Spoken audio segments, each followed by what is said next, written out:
For Sunday, May 20th, you found the Georgia Gang. Topping our agenda today, the Democrat and Republican primaries go down to the wire. At Atlanta City Hall, a massive cover-up, and casino gambling could be coming to Georgia along with sports betting. Some of the stories up for grabs on the Georgia Gang. From the Fox 5 studios, the Georgia Gang starts now. And we're glad you could be with us this Sunday. Normally our lead story would be the cover-up of a wide-ranging subpoena at Atlanta City Hall. We're going to get to that in a minute. But really, with the primary elections Tuesday, that's top of mind and top of your television set and top of your phone. So that's what we're going to discuss. And Channel 5's, Fox 5's Opinion Savvy poll showed, let's start with the Republicans, if we might, that Casey Cagle, the favorite, remains at 31%, down from 40% in other polls. And Brian Kemp, Secretary of State, has jumped up to 20%, making a runoff look likely there. And then Hunter Hill and the others about around 10%, 14%, 12%, that sort of thing. We've known all along, Phil, that there would be a runoff on the Republican side. But for a while, I thought Hunter Hill might climb into that, but now it looks like Brian Kemp has solidified his position. We thought that too with Hunter Hill, and there's still a shot for Hunter Hill because we've got until Tuesday, although it is interesting to note some of the experts I talked to say that about 60% of the vote for next Tuesday will have already been voted through early voting. But I think on the Republican side, yes, Cagle is still the front runner. I think the TV ad campaign we talked about the last broadcast really helped Brian Kemp. He I think sewed up a lot of the rural votes that he needed in South Georgia, and he's cut in to Cagle's turf in North Georgia. And I think Hunter Hill probably, if he was looking back on it, wishes that maybe he's pivoted a little more with some new ads. I'm a military vet, but I'm sorry, I'm getting a little tired of the same ad every week. I think he needs to pivot to other issues.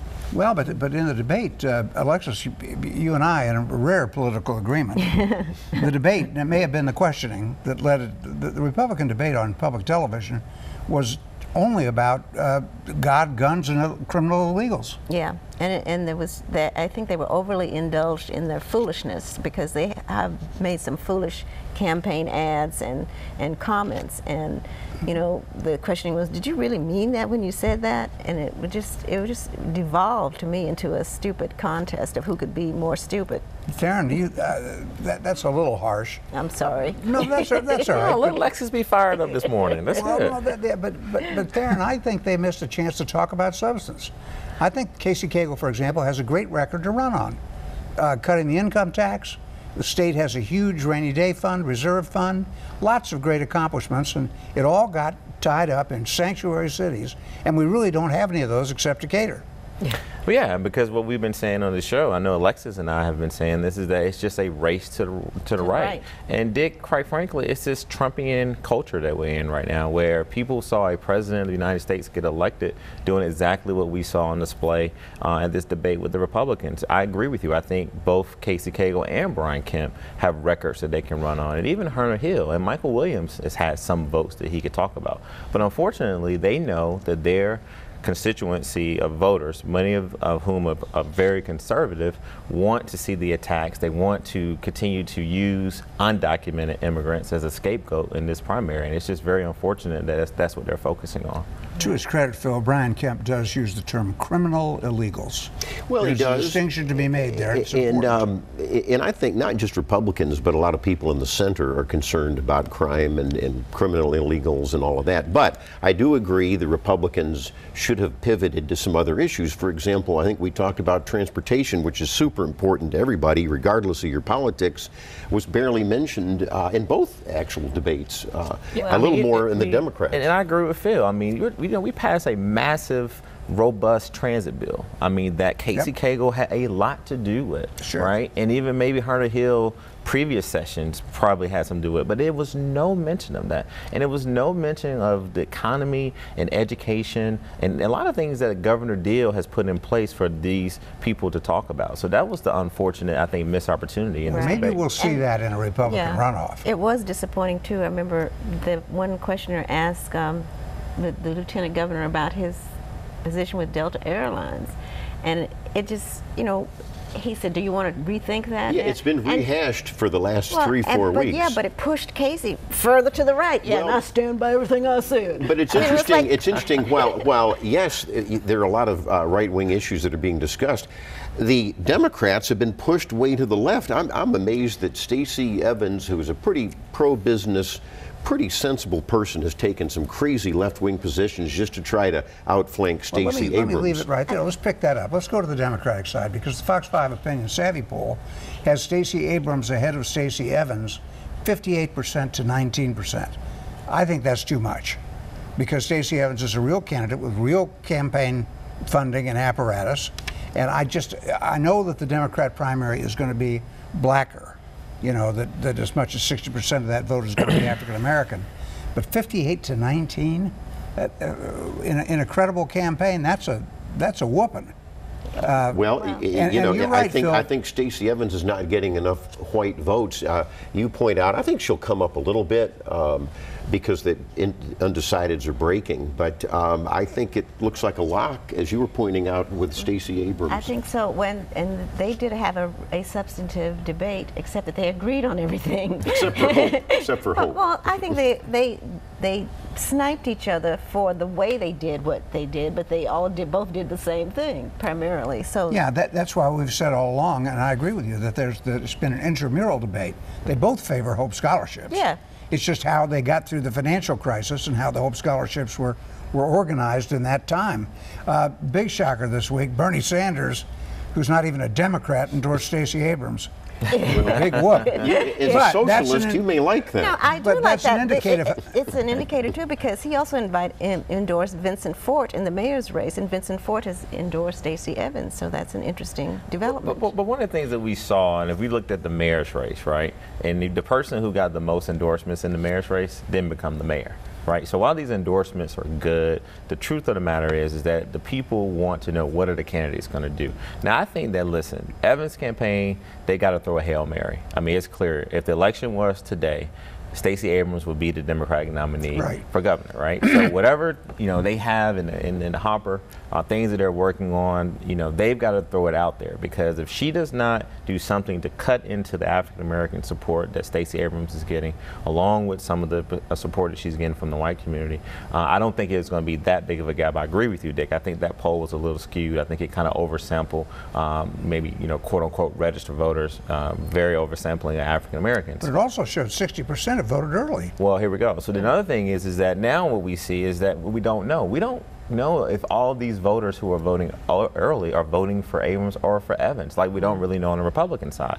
Conventional wisdom tells us, and statistics show, that African American voters in the metro area, like Alexis and I, we vote very early, but it's still no guarantee that they are all voting for Abrams, or we don't know if they're voting for Evans. Can I just one other thing I want to point out? I think that she made Evans made an error with the ad she did on Hope with the black student. I think that rubbed black voters the wrong way, to make a black woman attack another black woman that way. It's a very well-spoken young lady. She makes a good point. I mean, we got to take race into account on everything. Yes.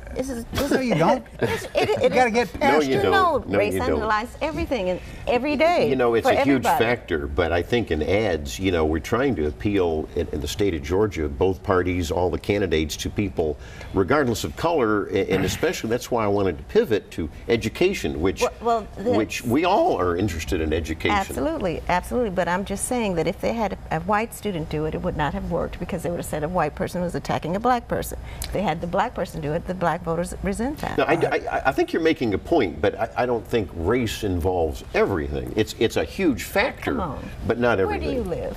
I live in Sandy Springs. And race involves everything. All right, we are always going to disagree on that. We've got to get out. We're going to come back later in the broadcast and look at the races for Lieutenant Governor, Secretary of State, and Congress, because there is so much on Tuesday's ballot. But when we come back the next time, we're going to talk about the biggest cover-up I can remember at Atlanta City Hall, and was the mayoral election in Atlanta stolen? You can make the case. Stay with us. Have a question or comment for the Georgia Gang? Visit their website at fox5atlanta.com. Word came last week about a subpoena issued to Atlanta City Hall in 2016 that was allegedly covered up by the administration of Mayor Kasim Reed with Kasim Reed's participation. I would argue that that subpoena, looking into airport corruption, airport contracts, watershed management, could have changed the entire 2017 campaign if it had been made public in a timely manner. I'm surprised something that big was kept a secret for so long.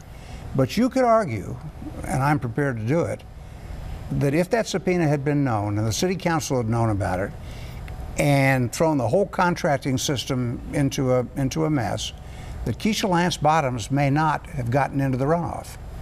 That it could have been a race in the runoff between Mary Norwood and Kathy Woolard. You could argue that.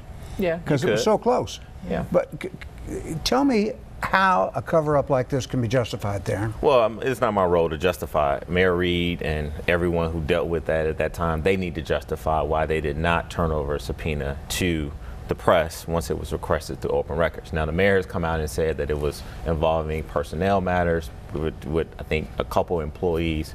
There's also been talks about it was advice was given to them by outside counsel that you don't have to give it to it. So I'm not going to get into that. But what I am going to get into is this whole notion that this election would have been different. Listen, we cannot take this victory away from Mayor Lance Bottoms, okay? Keisha Lance Bottoms ran the most disciplined campaign. And let's just say hypothetically that this subpoena was at the forefront. But she ran with the full endorsement of Kasim Reed and his organization. But the biggest misconception is that she was her trajectory in the campaign, and somebody who was very close to her campaign in this mayoral race, was always going up throughout the campaign. The very first poll that we talked about had Keisha Lance Bottoms in a very, very close second to Mary Norwood. So even if this subpoena had come out, I think this notion that it would have swayed voters to go in a different direction is just false. It would have changed the chemistry with Kasim Reed. But I think that Mayor Reed would have still probably endorsed her.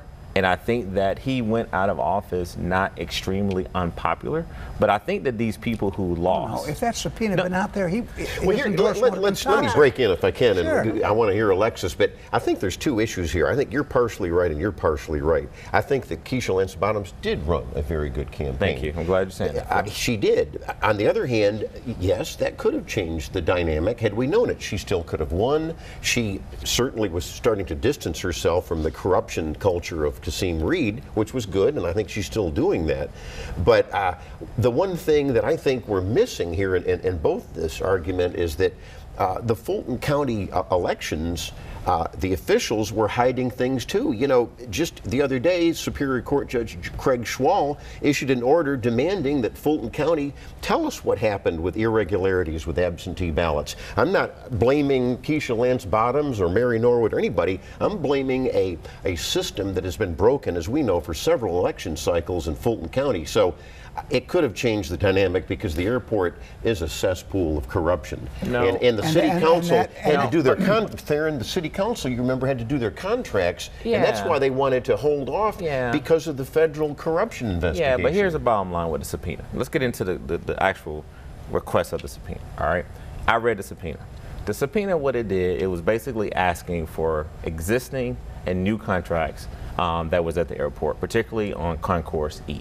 This was nothing but a fact-finding document. It is not some unknown, gesture for a federal investigation at the time to ask for. But they were looking at vendors and how the contracts were awarded. No. And here's the thing: there were never no specific vendor's name. However, it was vendors who were bidding for a particular contract or were in an existing contract that was awarded to them during the Franklin administration. Well, so for the press to go and sort of attack certain vendors just because they had a relationship with former mayors, I think therein lies where I think a little bit of the misdirection is going on. The importance of the subpoena was this, that we know that the federal prosecutor's office is launching a wide-ranging investigation.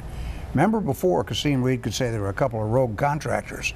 That subpoena casts a very wide net that you've been looking for. Well, Phil. that's right. And you remember Miguel Southwell, the old general manager of the airport. He was pushed out. Well, I'm talking about a former person who was pushed out by Kasim Reed. Why? Because he questioned some questionable contracts that the mayor was demanding he do, and he did not want to sign. That's public record, and so that's why this investigation was launched. And in any investigation, rightly or wrongly, you have to ask the questions of vendors and their ties and donations and all of that. But it did not ask specifically about vendors. It asked about particular contracts, Phil. This is where we disagree. That there was no mention of specific vendors. But these are sweetheart contracts, often no bid contracts. That's why they were looking at. But the one thing I also want, let me just say this. All right, I'm not here to defend what Kasim decided not to do. Him not deciding to release that subpoena is something that he's going to have to defend, and it'll be a part of his legacy. But I am here to say that we also got to note the reason the press got this information out so quickly, and the reason they were able to get the full subpoena, is because Mayor Bottoms, on a full transparency, cooperated with the open records request and got it to them within 48 hours, and they were able to write the story, and now the public knows about it. So let's not miss that point. We got to get out. We should note, just on the other local news angle of the week, that the people of Stockbridge have retained Mike Powers. They're going to sue over the creation of the city of Eagles Landing. That'll be before us for a while, so we'll have time to discuss that after the election. No surprise. When we come back, a roundup of a lot of other political races on Tuesday's ballot, plus make your bets. It's coming soon. Stay with us. Have a question or comment for the Georgia Gang? Visit their website at fox5atlanta.com.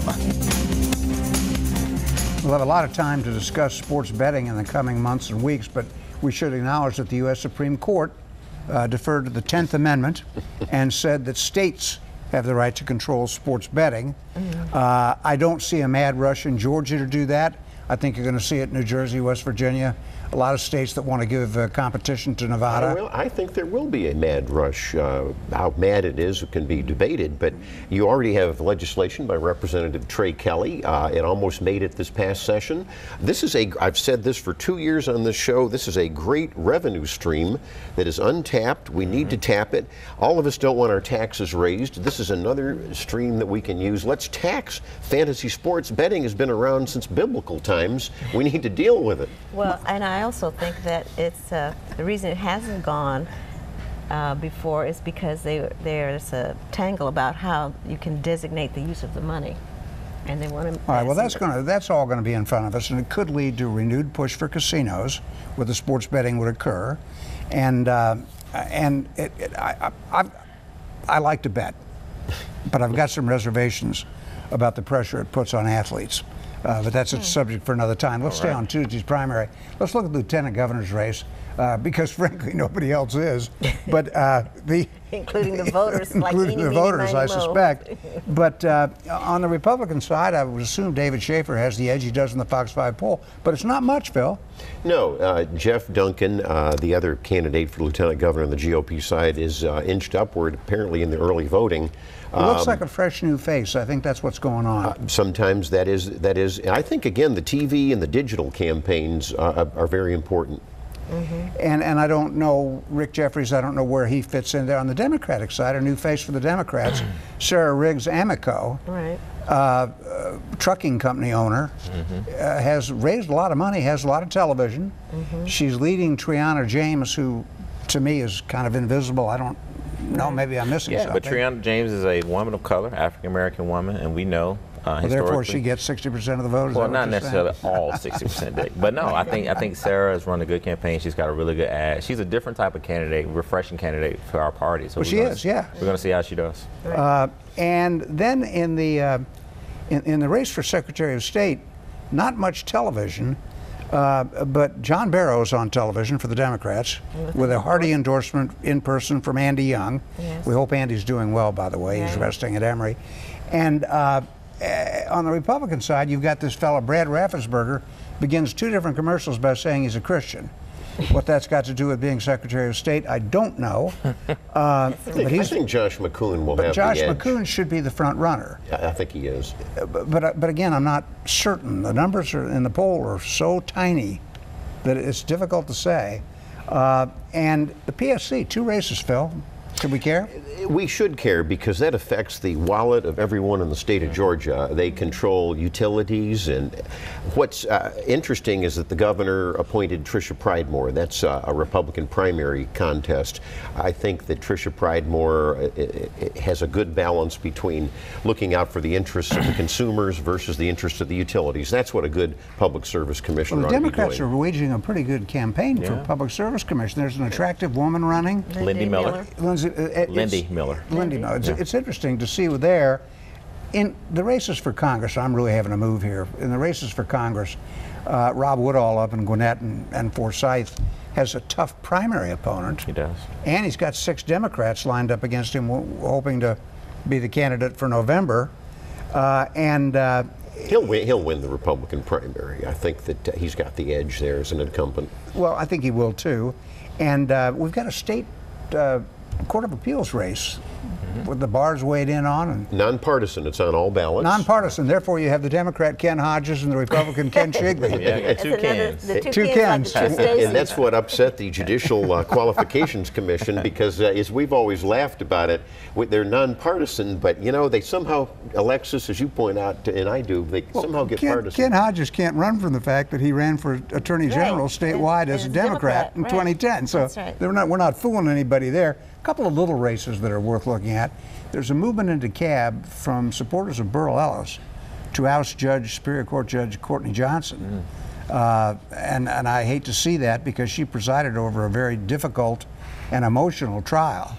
She was overturned, but she's a good judge. There's a lot of elected judge by her races. peers, the chief judge. What do you have one?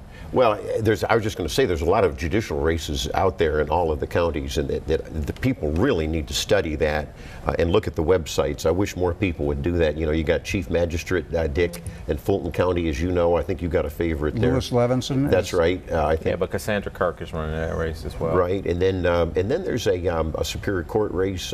Kevin Farmer with a couple other people. I'm not up to speed on the Fulton County races. I'm sorry. I just want to remind people about the judicial races on all Except the in ballots. Roswell, there's a fun race. Betty Price, Dr. Betty Price, against the former long-term mayor Jerry Wood. Yeah. Right. It's almost a deal. Which one is least? I don't know. Anyway, they're both familiar faces, and I think Jerry Wood made a big mistake. It's a Republican primary, but for some inexplicable reason, he said he was resigning from the Fulton County Republican Party so he could bring in more votes. Well, I don't know if that was I smart. missed that. Yeah. And one last race, we got a Fulton County chair's race. Rob Piss and Keisha Wicks is running against each other as well. County Commission Chair. Yeah, County Commission Chair in Fulton County. Yeah. Rob should win that one. Yeah, Rob is. He beat her already. Just beat her already. Yeah, So. yeah, but she's got Keisha out there on her yard signs, and so we got a very popular mayor named Keisha. All right. We tried to do as many races as we could. I don't know if we failed or just confused you. But when we come back, winners and losers. Time now for the week's winners and losers. I'll just say for my part, sports bettors are winners. That's good. All right, Theron, what do you have? Definitely. My first winner is definitely going to be Andy Young. You mentioned it, Dick. A lot of folks know that he was hospitalized recently, so I've talked to his family. He's recovering, getting some rest, so I wish him well. So Ambassador, get well soon, come back. Also, MARTA, they recently released plans to add 21 miles of light rail and 18 miles of bus rapid transit in the region, so definitely want to continue to congratulate them on the good work that they're doing. It's not a firm proposal, it's a concept. Yeah, but it's progress, and we're moving in the right direction. Okay. And then my loser has got to be State Senator Michael Williams. This gentleman is driving around on a bus that looks like a prison bus that actually broke down, but went out to Clarkston and was going to, do this whole thing. He wasn't even in the bus. He was riding behind the bus in an RV, saying he was going to pick up on these so-called illegals, which are undocumented immigrants. So I want to congratulate the people of Clarkston. I think like over 200 some people showed up to protest this event. So I want to give them a big congratulatory, victory for doing that. But also Michael Williams, this is just crazy. I mean, he's not going to win the race for governor. He just needs to go sit down somewhere.